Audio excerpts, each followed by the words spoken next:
মানাহ মহোৎসৱ মানাহ ৰাষ্ট্ৰীয় উদ্যান অসমৰ অন্যতম এক প্ৰধান পৰ্যটন ক্ষেত্ৰ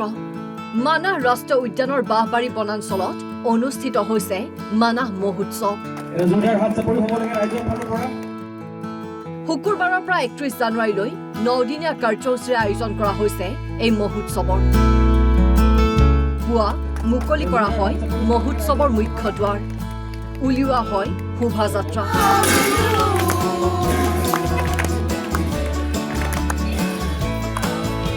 কৰা হয় বৃক্ষৰোপণ মানাহত মানাহ মহোৎসৱ আজিৰ পৰা আৰম্ভ হৈছে ইতিমধ্যে প্ৰথম কাৰ্যসূচী হিচাপে আমি পতাকা উত্তোলন কৰিলো দ্বিতীয় কাৰ্যসূচী আমি সাংস্কৃতিক শোভাযাত্ৰা আৰম্ভ কৰি পেলাই আমাৰ মানাহ অভয়াৰণ্যৰ গেটৰ পৰা আৰম্ভ কৰি মহোৎসৱস্থলীলৈকে আমাৰ অন্ত পৰিল আৰু ইয়াতে আমাৰ মানাহ মহোৎসৱ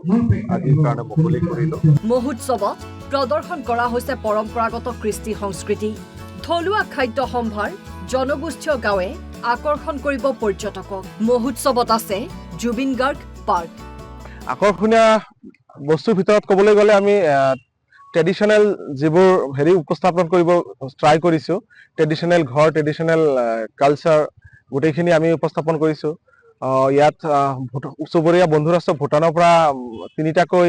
তেওঁলোকৰ আহিছে ঘৰ আহিছে তেওঁলোকে তাত খোৱা বস্তুৰ পৰা আৰম্ভ কৰি তেওঁলোকে নিত্য ব্যৱহাৰ্য বস্তুবোৰ তাত কৰিছে তেওঁলোকে ইয়াত আনিছে তাত মানুহ গৈ কেনে ভূটানিক কালচাৰ কেনেকুৱা হয় সেই গোটেইখিনি বস্তু পাব পাৰিব ঠিক তেনেকুৱা আমাৰ অসমীয়া ট্ৰেডিশ্যনেল ঘৰ আছে বড়ো ট্ৰেডিশ্যনেল ঘৰ আছে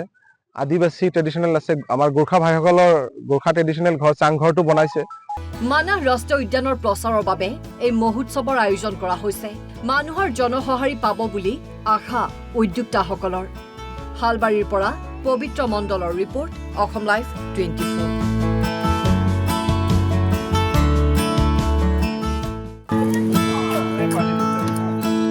মানাহ মহোৎসৱ মানাহ ৰাষ্ট্ৰীয় উদ্যান অসমৰ অন্যতম এক প্ৰধান পৰ্যটন ক্ষেত্ৰ মানাহ ৰাষ্ট্ৰীয় উদ্যানৰ বাহবাৰী বনাঞ্চলত অনুষ্ঠিত হৈছে মানাহ মহোৎসৱ শুকুৰবাৰৰ পৰা 31 জানুৱাৰীলৈ 9 দিনীয়া কাৰ্যসূচীৰে আয়োজন কৰা হৈছে এই মহোৎসৱৰ পুৱা মুকলি কৰা হয় মহোৎসৱৰ মুখ্য দ্বাৰ উলিওৱা হয় শোভাযাত্ৰা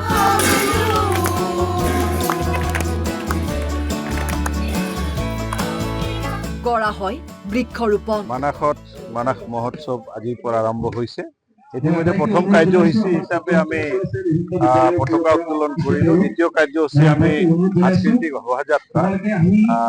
আৰম্ভ কৰি পেলাই আমাৰ মানাহ অভয়াৰণ্যৰ গেটৰ পৰা আৰম্ভ কৰি মহোৎসৱস্থলীলৈকে আমাৰ অন্ত পৰিল আৰু ইয়াতে আমাৰ মানাহ মহোৎসৱ আজিৰ কাৰণে মুকলি কৰিলো মহোৎসৱত প্ৰদৰ্শন কৰা হৈছে পৰম্পৰাগত কৃষ্টি সংস্কৃতি থলুৱা খাদ্য সম্ভাৰ জনগোষ্ঠীয় গাঁৱে আকৰ্ষণ কৰিব পৰ্যটকক মহোৎসৱত আছে জুবিন গাৰ্গ পাৰ্ক আকৰ্ষণীয় বস্তুৰ ভিতৰত ক'বলৈ গ'লে আমি ট্ৰেডিশ্যনেল যিবোৰ উপস্থাপন কৰিব ট্ৰাই কৰিছোঁ ট্ৰেডিশ্যনেল ঘৰ ট্ৰেডিশ্যনেল কালচাৰ গোটেইখিনি আমি উপস্থাপন কৰিছোঁ ইয়াত চুবুৰীয়া বন্ধু ৰাষ্ট্ৰ ভূটানৰ পৰা তিনিটাকৈ তেওঁলোকৰ আহিছে ঘৰ আহিছে তেওঁলোকে তাত খোৱা বস্তুৰ পৰা আৰম্ভ কৰি তেওঁলোকে নিত্য ব্যৱহাৰ্য বস্তুবোৰ তাত কৰিছে তেওঁলোকে ইয়াত আনিছে তাত মানুহ গৈ কেনে ভূটানিক কালচাৰ কেনেকুৱা হয় সেই গোটেইখিনি বস্তু পাব পাৰিব ঠিক তেনেকুৱা আমাৰ অসমীয়া ট্ৰেডিশ্যনেল ঘৰ আছে বড়ো ট্ৰেডিশ্যনেল ঘৰ আছে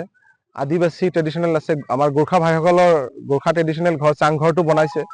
মানাহ ৰাষ্ট্ৰীয় উদ্যানৰ প্ৰচাৰৰ বাবে এই মহোৎসৱৰ আয়োজন কৰা হৈছে মানুহৰ জনসঁহাৰি পাব বুলি আশা উদ্যোক্তাসকলৰ হালবাৰীৰ পৰা পবিত্ৰ মণ্ডলৰ ৰিপৰ্ট অসম লাইভ 24